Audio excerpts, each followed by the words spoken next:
All right, welcome back, everyone. This is, we have 3 more weeks. It's the etymology class at Talib University, Pan-African Studies Community Education Program at Philadelphia, Pennsylvania. Next week we'll have Matthew Bay. He was scheduled to be here today. He'll be here next week dealing with etymology and finance. Other areas will also be here over the 17th. All right, so last week we dealt with etymology and semantics. We also dealt with the etymology, the prefix rules, and I'll continue. We're going to do the suffix rules today. I'm going to continue to give you a understanding of etymology and semantics. It's important that we learn how to think about words, how words are distorted over a period of time. How do you know when a word is distorted? What is the political motives of distorting meaning of words? Do original meanings apply today? Do original meanings of words apply today? Last week I had put on the board true meaning. I'm doing this review because this is a very important concept, and I know that people are not going to get this in one setting. This is very important. True meaning and meaning.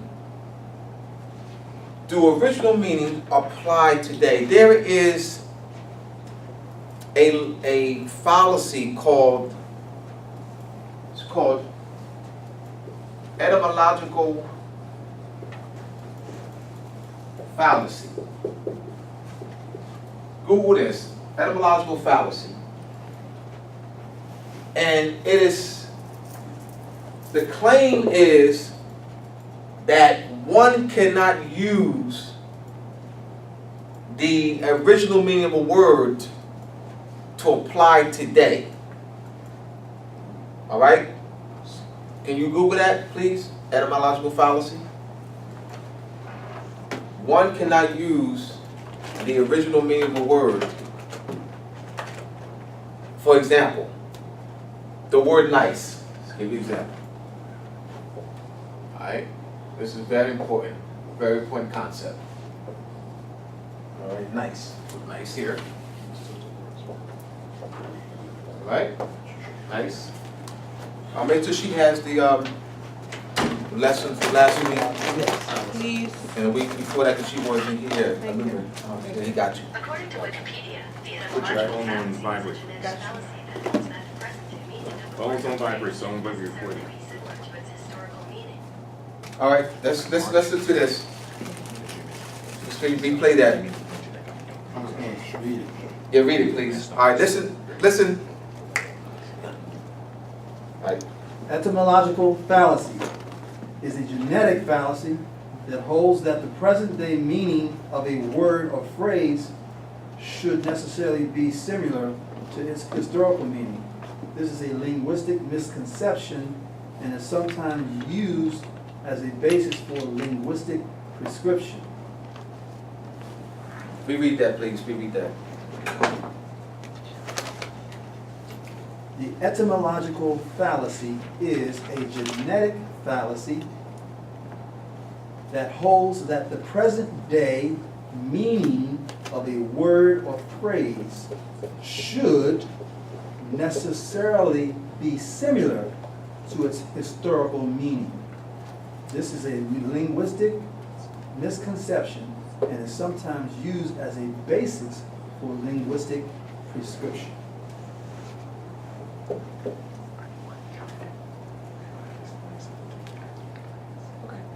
Historical meaning.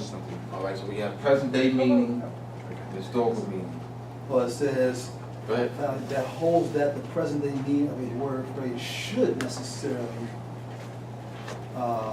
be similar to its historical meaning. All right, but that, all right, this is what they're saying though. Yeah.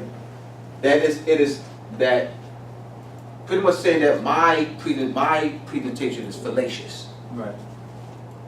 That it is fallacious or a fallacy for one to make a claim that the present day meaning, that's why I said the word nice. That's what they're saying. It is a fallacy to hold the position that to say that the word nice, that the historical meaning of the word nice, the true meaning, which means, all right, not knowing, all right, not knowing, the true meaning, need, all right, Latin, right, not, plus sier, all right, to know, that's the verb to be, infinitive, second principal part, all right, this is the infinitive, second principal part in Latin, all right, so not knowing, stupid. It is a fallacy to make the claim that the historical meaning is similar or the same, because similar, all right, so I'm not going to use the word similar. I know they said similar. Similar and same are not this, does not, they're not interchange meaning, all right? Similar means not like. Not synonymous. They're not similar, yes. So, What is that? What do you mean? Similar means alike? similar, all right. Similar means like, but not the same.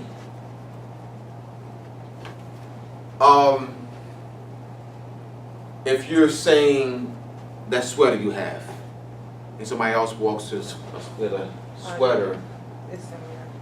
But it's not the same, but they say, well, it's similar. I get you. It's not the same, I get you. all right? Not the same design, all right?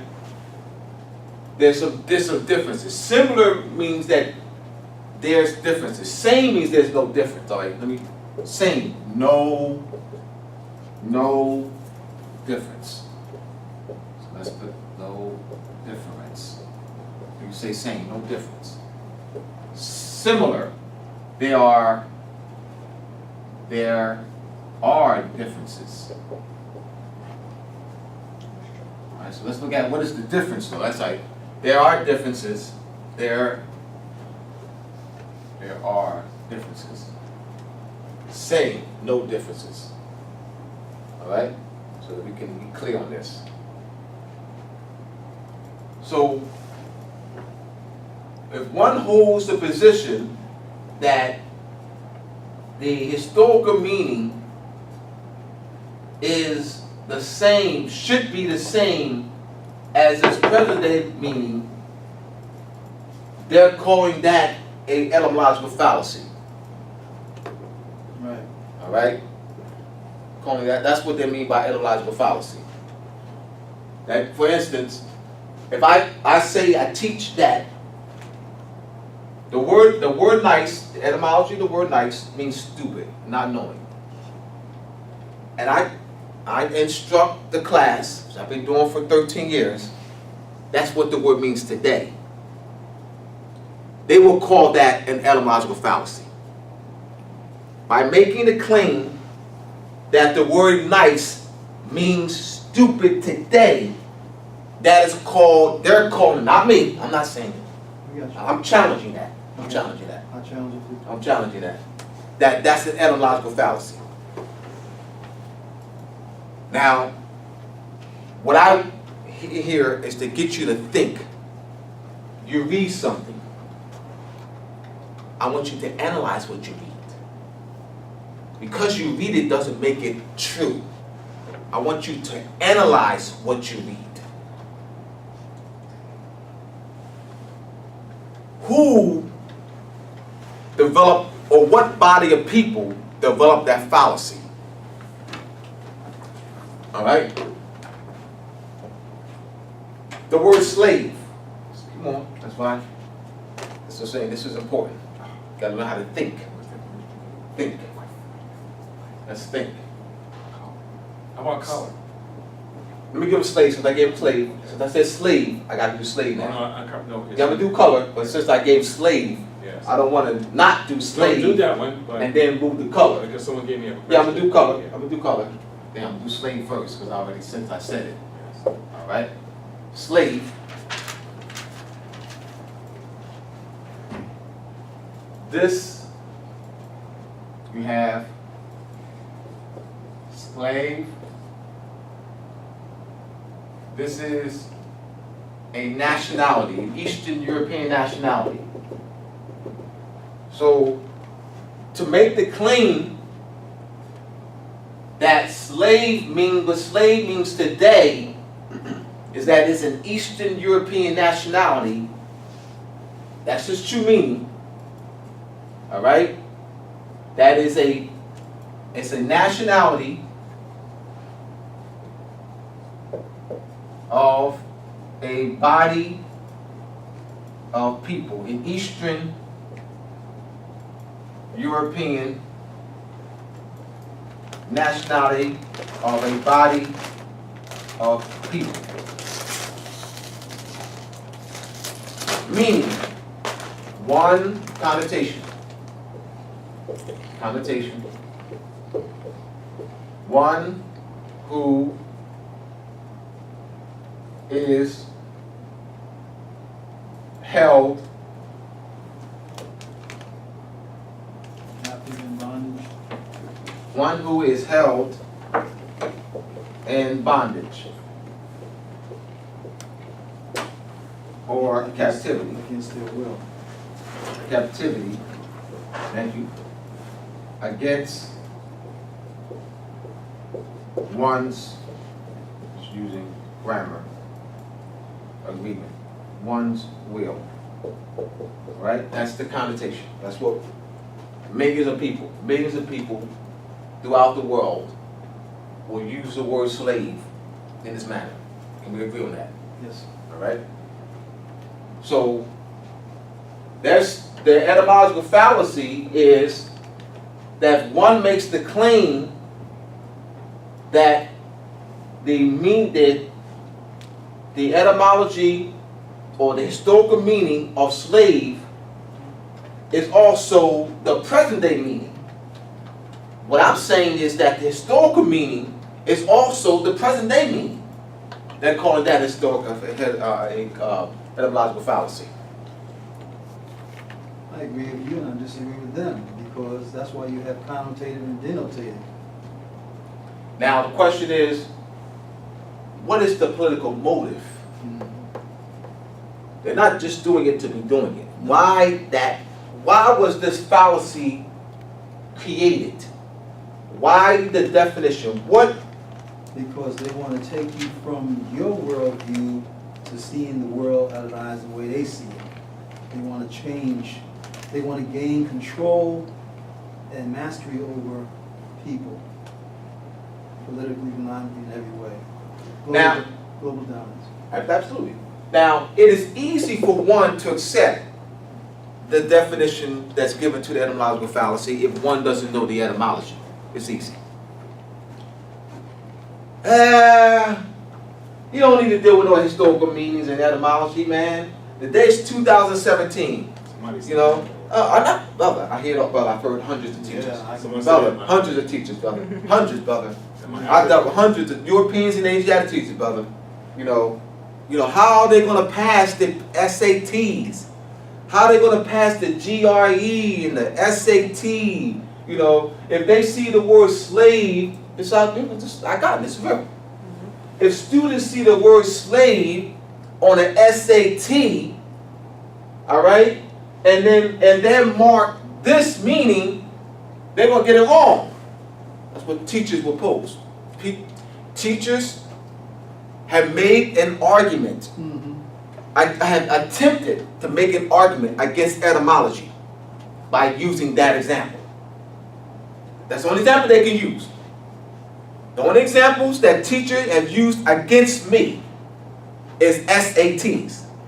Yeah, that's a functional argument, but it's not absolute. Right? No, it's not absolute. Yeah, it's It's functional. not absolute. It's not absolute, and the student would get it wrong. The student would. The student would get it wrong. They will mark it wrong on the GRE, SAT, yes, they still will get it wrong. Thank you for that. It's not absolute. Yeah. I would say, It's not absolute. I would say it Right. behooves you to know all of it. Right. That way you can That, let them know that all of this is true. The original is the original meaning, but now this is the meaning that's been given to it today as well. right. Not And that- just one or the other. That's a good point. Because I think they're looking at it in one setting to try to solidify their argument. You know, so therefore, what's the importance of it? Why study etymology? How's that gonna help the students? It ain't gonna help them pass no GREs or SATs or PSATs. I mean, that's where they're coming from. All right, that's where they're coming from. Functional. All right. So so the question that they're actually raising is, what is the functionality of etymology? All right. What is the In answer present to that day. question? In present day. Yeah. Yeah. What is the functionality of etymology in present day? What's the answer to that question? All right. What I have given them is examples of present day. I show them how culture has been distorted. All right. This is what I show them. It's a great question. Great question. Because you want to know the answer. All right. So I say, all right. Let's look at the 7 days of the week. Let's look at the 7 days of the week. Right? 7. Yeah. Somebody, give me the Latin. I need the spellings. I need the Latin spellings of the 7 days of the week. 7 days of the week. This has worked. This has worked. Right? I would give them God, the etymology of the word God, etymology of holy. You have to give them examples. The only way for me to answer the question so that they could understand is I would have to give them examples. But if I just make general statements, Specificity. it's not going to mean anything to them. Right. You want Latin or Spanish? Latin. And give me the Latin form and the Spanish. Give me both, yes. Can you write these down for me? Someone write these down for me?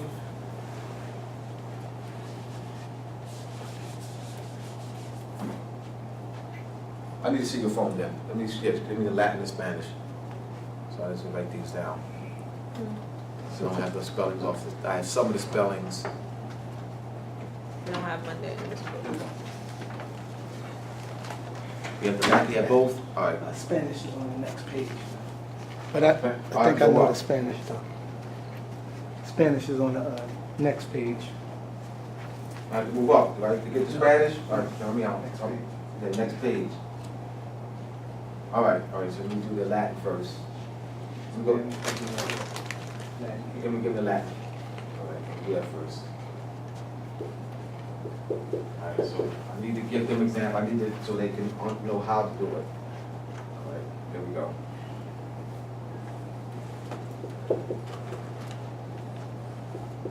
Just make sure the spelling is correct. So I need to give the English so they can see it too. Right? Sunday. Monday. See, this is the only way that only way I know to present it so they can make sense, and this has worked. This has worked for me. Spanish is on All right.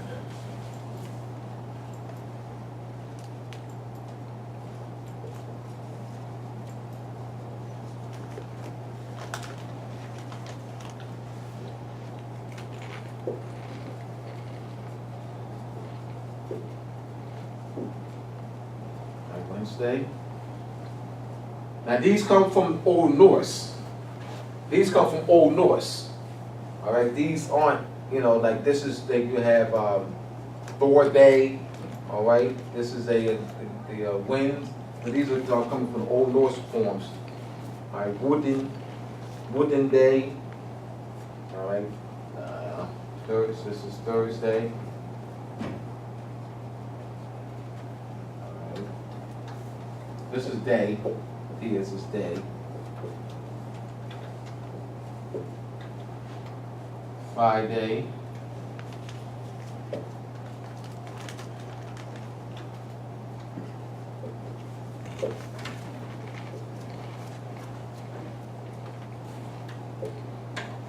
I was able to connect with the students with this, boy. Oh yes. Particularly those who speak Spanish, more is classified as Spanish, Latino, Puerto Rican. I was able to make really connection with them.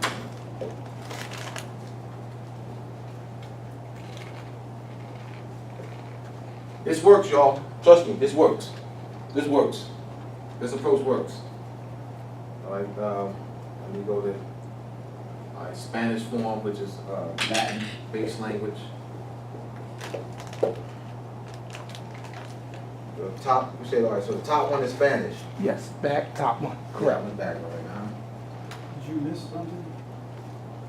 You missed, Sunday, Monday, Tuesday, Wednesday, Thursday, Friday, Saturday. Right? you got 6 in that.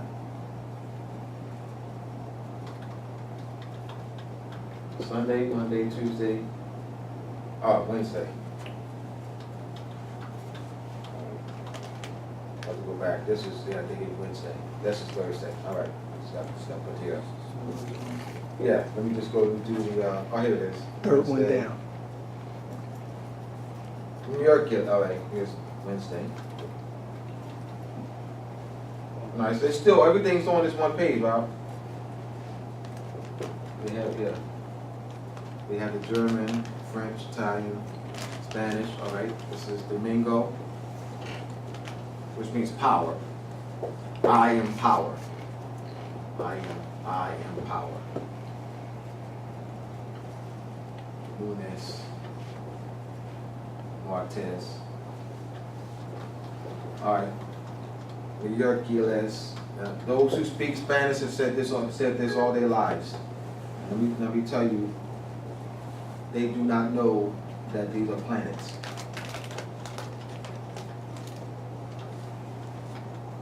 Let me show you. You have to show what they're covering up.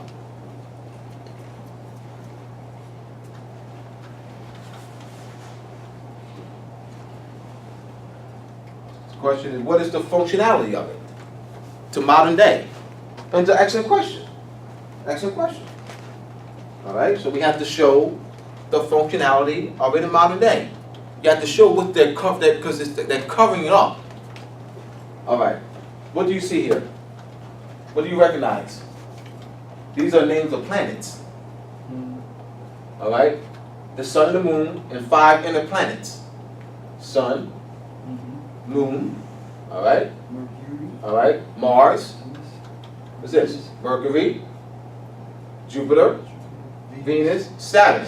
Now, those who speak Spanish do not make that connection. I had to point it out to them. Once I did, oh, yeah, oh, yeah, Mr. Bay, oh, you're right. I said, Martes, what's that? Oh, that's Tuesday. They'll say Tuesday. They won't say Mars. Mercules, they'll say Wednesday. They won't say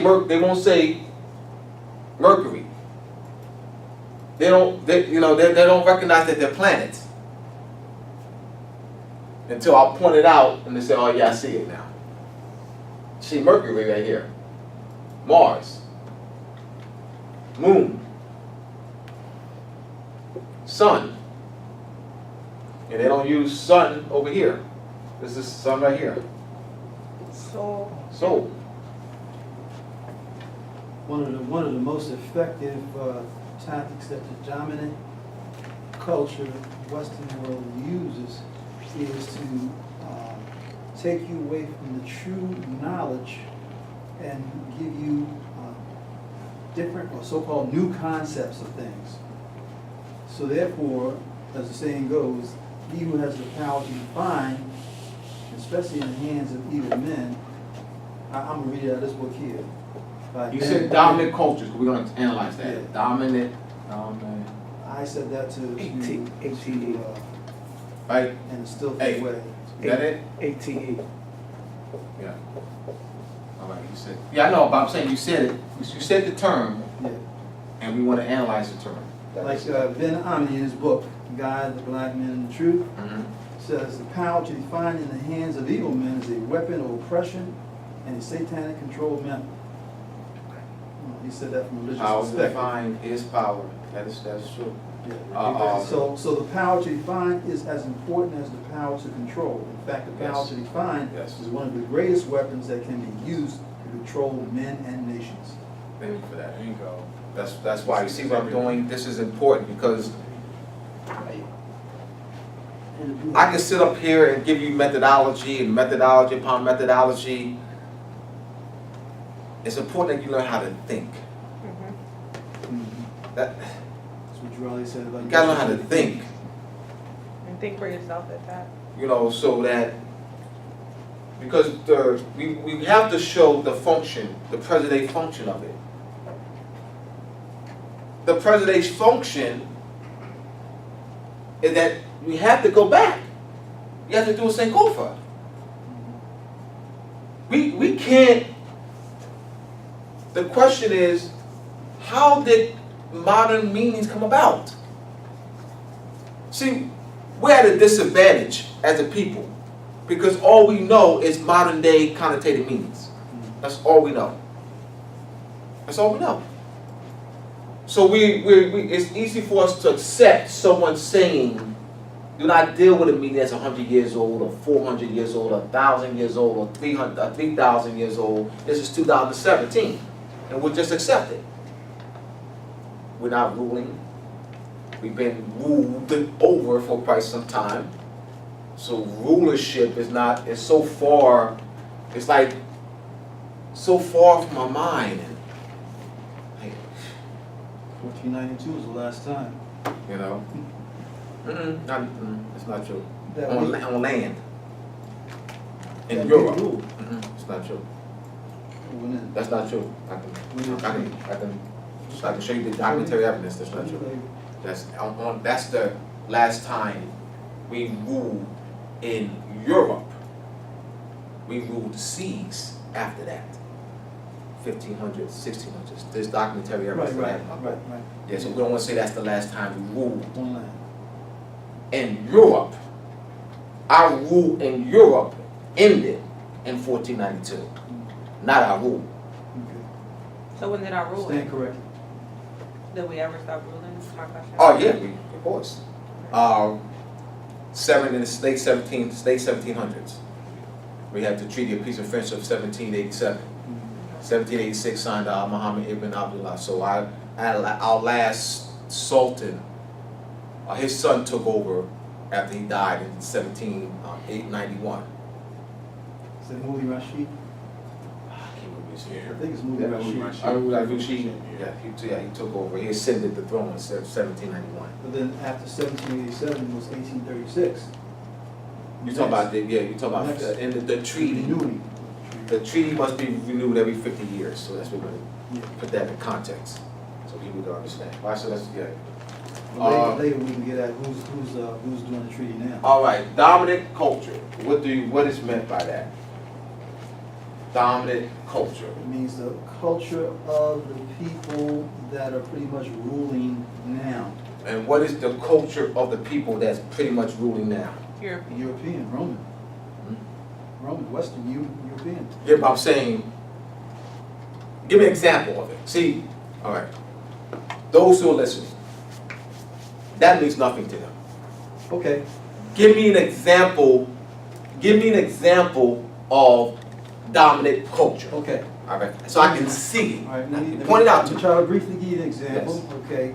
One of the ancient African proverbs says that the day that the so-called Albion white man Roman sets foot on the continent is the day that civilization ends as they know it. Now, so that means, before they came out of the hillside caves of Europe and came and invaded our lands, there was peace, there was harmony.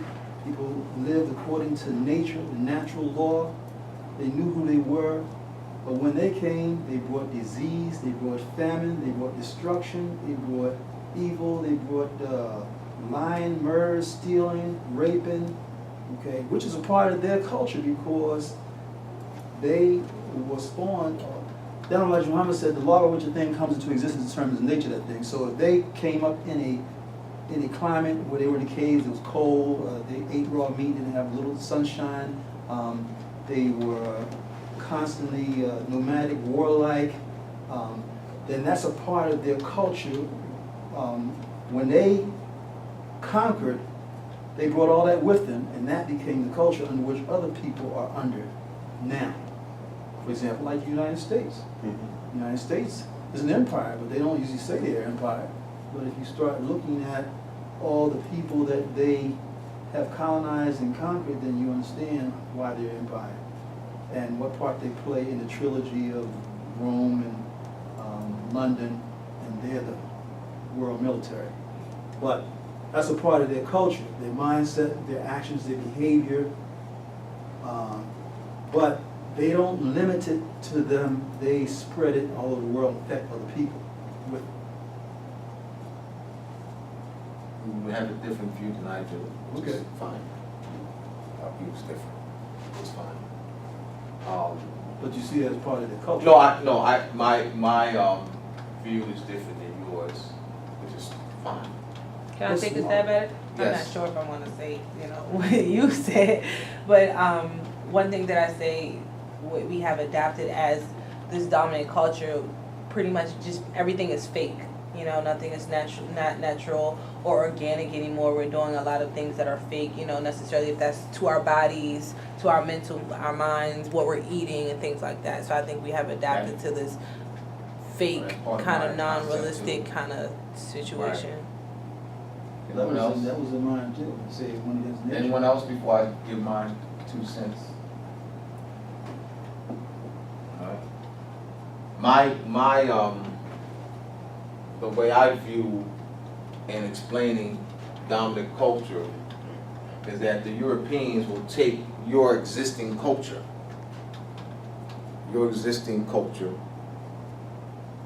the Bible coming out of Egypt, all right, and they will transliterate words, all right. This is because I'm coming from a linguistic. The only reason my view is different is I'm coming from a linguistical perspective and analyzing. Well, I don't think No. that view is different. I don't. All right. I just said some words and All right, I'm articulating it from a linguistical perspective. Okay. Like, for example, dominant culture, for example. To Sanskrit, this is what the Europeans do. All right? They'll take the word kuda, all right, Sanskrit, all right, Persian, Uta, Gothic,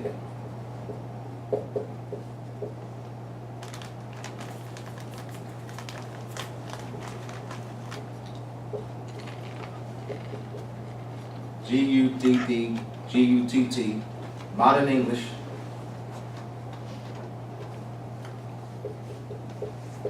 God, right? They'll take the word, this ancient word form, and they'll transliterate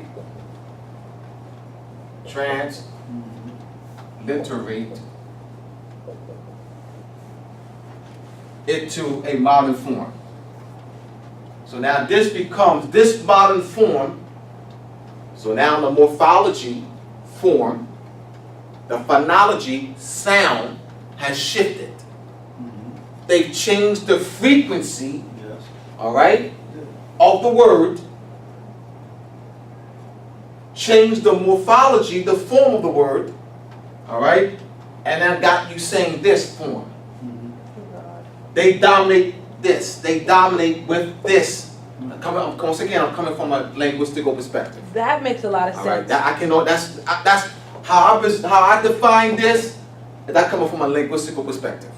You can come from an economic perspective. I'm coming from a linguistic perspective because this is psychological. This is, trust me, this is huge. To everyone. This is huge. I agree with you on that one. This is huge. I agree with you on that one. I agree. I mean, I don't even think anything's huge. This is big. Because it wouldn't even be nothing else if it wasn't for the belief of that whatever you have. Right. So they took you from this. Now this comes from this word because it's a transliteration. So they didn't create the words. They transliterate. Not called create. Transliterated. The linguistic word you use is transliteration. That's the linguistic word. When you're They committed plagiarism. all right. When you do this. So Plagiarized. let's just be very specific what I'm talking about. That's right. Latin form, English. So when I mean transliteration, all right, father. All right.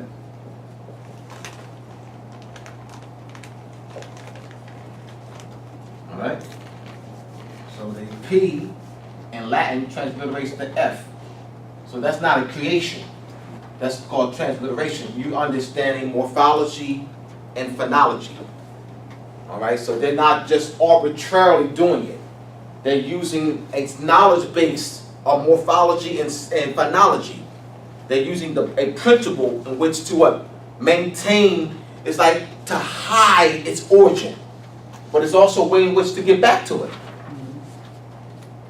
All right, they preserve the way to get back to it. Yeah. So it can't be some arbitrarity. They just coming in and just whipping up things and all right. No science Yeah, behind they didn't do it. It's not like that. Well, that's one reason because you can't erase history. You can't delete history. Right. And they didn't. That- So that's not a erasing of history because it's a way in which you can get back to it. Yeah. Right. Exactly. Because in order for them to maintain, they still have to have the truth. That's Right. true. Because then they won't know who they are, or they won't be having any reference, right? Yeah.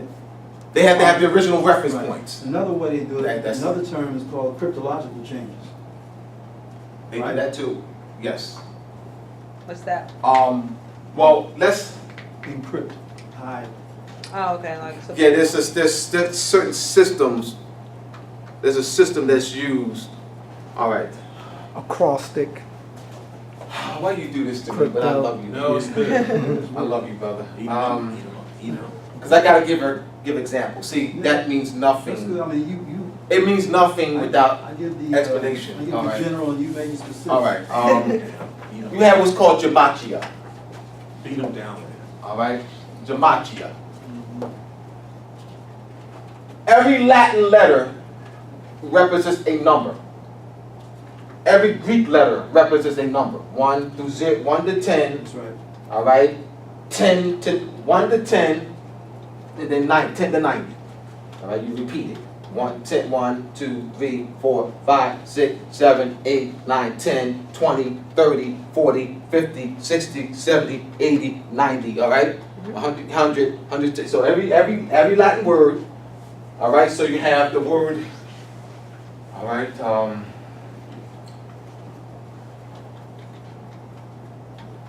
Say Helios. Greek word. All right. This is a number. This each equals a number. Each word represents a number. Each And that word or number- each letter? All right. Each word or each letter? Each letter. Each letter, okay. Each letter represents a number, and you add it. All right. You add it. What that represents is a product dealing with a mathematical equation. A certain mathematical equation or equations. They're dealing with the measurement of the universe, the circumference, diameters, radii, arc of the earth, moon, sun, the planets. Get you. the layout of cities. They encode that, they encrypt that knowledge, all right, in words. So that's one way. There's others, but that's called Gematria. There's a book called Jesus Christ, the Son of God, S-U-N, Jesus Christ, the Son of God. Look up the work, look it up. Jesus Christ, the Son of God, and there's a subtitle. Look up the book. Yes, it's the title of the book. That's the main title. Jesus Christ, the Son of God. I'll write on the board. Jesus. It's a subtitle. Jesus. This is the main title. Jesus Christ, the Son Jesus Christ of God. S-U-N of God. Uh-huh. That's the main title. Ancient, what? Cosmology. Ancient, I got it. Ancient cosmology. Ancient cosmology. And early Christian symbolism. Right? Yeah. That's the title of the book. By Fiedler. Fiedler. What's his first name? Jay, is it Jay Fiedler? Fiedler's his last name. David. David, thank you. David Fiedler. David R. I'm looking at this thing correctly, that's spelling. All right, that's the title. David Fiedler. That's the name. That's his name. He get that. That's one book. There's another series of books that's along that same line. This is a whole body study. There's many authors who dealt with this. All right. There's another book, the Canon. It's called the Canon. The Canon. Look it up for me. The Canon. That's the main title. The Canon. Which canon is this? I know. William Sterling. Canon by William Sterling. So I get the main title. Book Canon by Yeah, William book. Yeah, there you go. Sterling. Yeah, there you go. That's it. That's the main title. Is called Canon, and then this subtitle. This is by Canon, William. Pagan Mystery. Yeah, there you go. There you go. That's it. Is it S-E-R Sterling, right? That's it. William Sterling. S-T-I-R-L. S-T-I. S-T-I. All right. Got it. William Sterling. All right. Give me the subtitle. And both of these Exposition of books? the pagan mystery. The exposition The pagan of. mystery. I want to give people references, man, because since you already of the pagan mystery perpetuated This is a good book. I'm telling you, these are good book. Mysteries, right? Perpetuated. in the Kabbalah. Perpetuated. And these books are reference to what you were just telling me about? Yes. In the Kabbalah. That's C-O-K. When they use C-O-K. C. C-A-B. Two B's. One B. All right. C-A-B-A-L-A. All right. As the rule of all arts. All right. Let me explain. All right. As the rule of all arts. By William Sterling. All right. The rule of all arts, that's dealing with geometry is the key. All right, let me give you the symbol. Let me give you the symbol. Here's a symbol. That's a symbol. G for geometry. All right, that's a symbol. All right. That's a symbol. All right, for the rules of all art that dealing with. There are pictures. I look like a Mason. What I showed what they call the European Jesus, and the cross is tilted. You'll see when you see the pictures, artwork. This is done with this knowledge. They're not just drawing. They're not just drawing to be drawing. Just hear me out. They're not these Van Gogh and who else? Da Vinci. All right. They didn't just draw they encoded knowledge of cosmology in their drawings. The angles that they use. So if you do a measurement of their angles, the angles represent a cosmological reality, a measurement of the distance of the planet from the Earth, the arc of a particular planet, the radius, the diameter, the circumference. So you have Da Vinci, or he'll have pictures what they call the European Jesus, and the cross is tilted. The cross is tilted at a 23.5 degree angle. And that 23.5 degree angle is representative of the precession of the equinox. What causes the precession of the equinox is the axial tilt of the Earth at a 23.5 degree angle and its rotation on its axis. All right? That's what that deals with. So they encoded this knowledge in art and the layout of cities and the measurement of statues. Swalla Delubit in the Temple and Man, that's the name of the book. The Temple and Man, Swalla Delubit. He measured the temple, the statue of Abu Simba, and he discovered, he was a physicist. He discovered by measuring the length of the fingernails, the fingers, the lips, the ears, the nose, the knees, the toes, that it was encoded with astronomical knowledge. The layout of cities, Washington, D.C., most of the major cities are laid out at a 23.5 degree angle. Philadelphia too. Same as DC. This is encoded. This is what he's talking about. But I wanted it. I know from teaching for years, thousands of people. If you're too general, they're not gonna get it. Yeah, I get you. Yeah. No. It's my job to do I'm not a that. teacher yet. No. It's my job to do that. It's my job to do that. So I had to give an example and references of encoding. And the Bible's The another one. as encrypting. Right, and the Bible's another one. The Bible's another one. Gave an example. Yeah. Each letter, that's called gematria. Each letter represents a number. So you have a word, represents a number, which is a byproduct of a mathematical equation. And that mathematical equation will deal with the quadratic equation.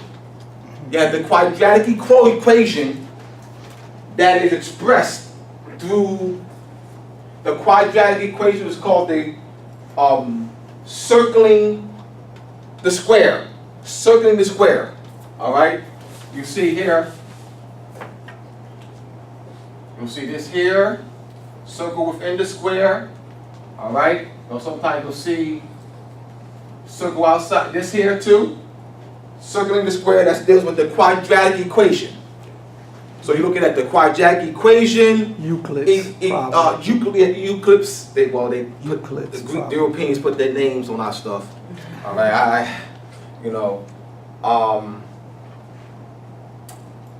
knowledge of spherical trigonometry, plane trigonometry, your body,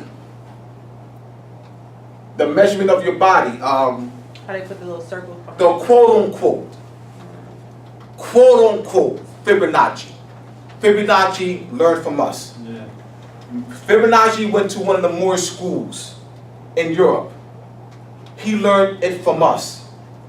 As Europeans have done, they put their names on it. So that's why I said the quote-unquote Fibonacci. Because it's going to be, if you look it up. You talking about the one that's on Facebook? YouTube, right? Yeah, but I'm just letting you know that they call it the Fibonacci sequence. If she Google that, it's going to come up. Numerical If she Google something sequence. else, it's not going to come up. Right. So that's why I have to say quote-unquote Fibonacci. Because they put their name. Fibonacci learned from us. All right? He went to a Moorish school in Europe. Voltaire, all of them did. Voltaire. All of them did. Euclid, all of them did. We taught them. They went to our universities. The Moors established universities, mosques, built mosques, cathedrals. Silk industries, paper industries, lay out streets, street lights, you have marketplaces. We are the European savior. And I'm saying that with all honesty. Still to this day, No, we are the European savior. I believe it still to this current. I don't want you to believe it, sister. I want you to know it. I guess Sister, that one too. I'm saying to you, That was a good one. You called me. we are the European savior. European scholars are lying. And if you give me another word, I'll change my word. European scholars are lying and saying that the Moors conquered Spain. They're lying.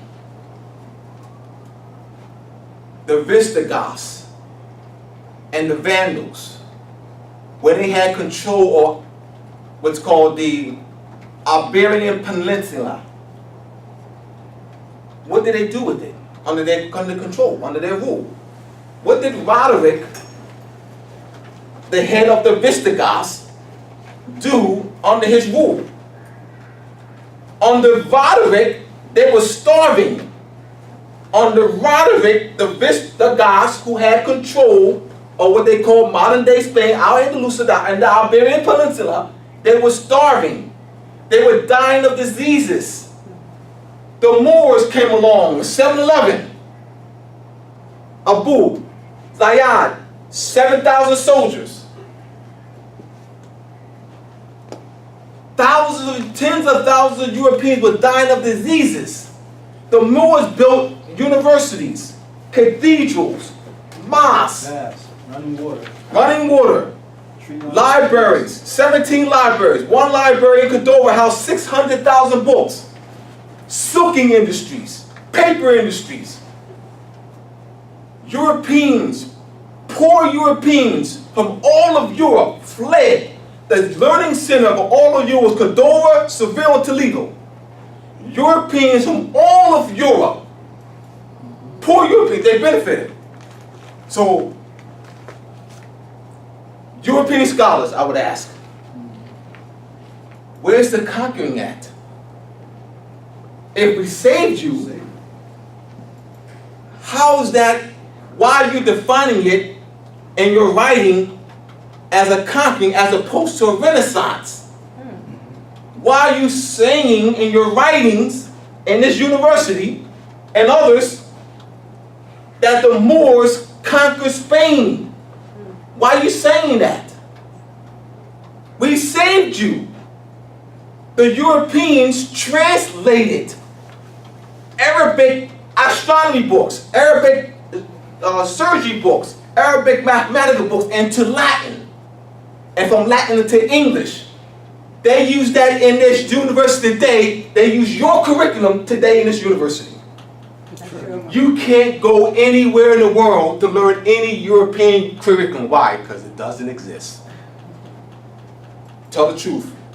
It's true. Sister, when you speak, it doesn't matter who's present. Speak the truth and support it. Speak the truth and support it. The truth will set you free. Speak the truth and support it. They're lying. The Golden Age of the Moors, edited by Average Cinema.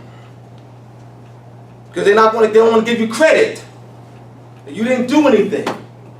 The curriculum that's at this university is yours. So don't take this. Those Afrocentric folks don't know what they're talking about. Those Afrocentric folks don't know what they're talking about. Because they will reject the curriculum at this university and say it's all European. There's no such thing, sister, as a European curriculum. I'm not talking about the false history. No. Because that's a lie anyway. I'm talking about the false history. The mathematics and the chemistry and the engineers. We classify plants. Carl Linnaeus is giving credit for that. Carl Linnaeus has stolen credit from you. The classification of plants was done in the 700s. And in the book, I'll give them references. I can support what I'm saying. There's a 40-page, I read certain, but it says 40 pages of bibliographies in the Golden Age of the Moors. He has 30 surgery to teach us. We were masters of surgery. There's a YouTube link called When the Moors Ruled Europe. And Bethany Hughes, the historian who put that together about 20 years ago. Brittany. Bethany. Wait, I'm gonna go get it. Bethany, Brittany. Bethany Hughes, your English historian. She interviews throughout the course of the documentary several European scholars. One of the male European historians said What's it that called again? when the Moors, YouTube, when the Moors ruled Europe, it's about an hour and 47 minutes long. When the Moors ruled Europe, the European historian, male historian, said that when they're not even taught the true history in Spain today. The children don't know. He said that when they talk about the Moors in school today, this was done about 15, 20 years ago, the documentary, that yes, they mentioned about the Moors, and the Moors' contribution, but they're telling the children that was minimum. Yeah, the Moors were here, but their contribution was minimum. That's what the children learn today. Just to support that, correct me if I'm wrong, wasn't there an edict bull that was issued to stop teaching the true history of the Moors? 1569, Philip II. On the Philip II, 1569, let me give this reference. Okay. There's a 3-volume book called The History of the Moorish Empire in Europe by S.P. Scott. History of the Moorish Empire in Europe, 3 volumes by S.P. Scott. Each volume but this thick. All right? The History of the Moorish Empire in Europe by S.P. Scott. Volumes 1, 2, and 3. Yes. In 1569, on the Philip II of Spain, he issued a bulla. And the bulla put the Moors under Spanish rule. And that bulla was that the Moors would be classified as Spanish. Moors would be classified as Spanish. Moors would be classified as Spanish. One, Moors would not be allowed to wear their Moorish headdress, turban and fezzes.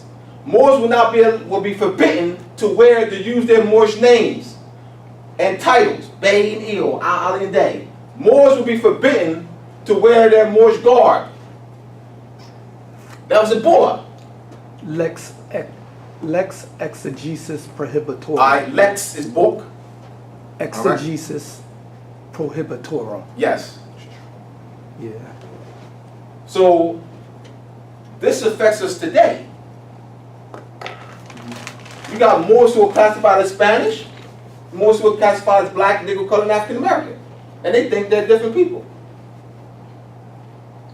I mean, that's tremendous power that the Europeans have. I mean, you talk about the same people who think they're different. The same people. Look at the numbers. Moors classified as Spanish, Latino, Puerto Ricans. Count those numbers. Moors classified as black, Negro, colored, African American. Count those numbers. They're the same people. That's when the dominant culture comes in, because you bring in that division. Once you bring in that division, you have nothing. 1569. Moors classified as Spanish. They put Moors under Spanish rule. In 1610, 600,000 to 1 million Moors were expelled from Spain. When they expelled the brain trust, Spain plummeted. Because we used agriculture and the arts to expand the economy. Silk industries, rugs, towels, all right, agriculture, horticulture, paper industry, to expand mosaic tiles, the arts, agriculture and arts, to expand the economy. The Europeans could not even maintain that. But it had been maintained for 800 years. Honey. How did we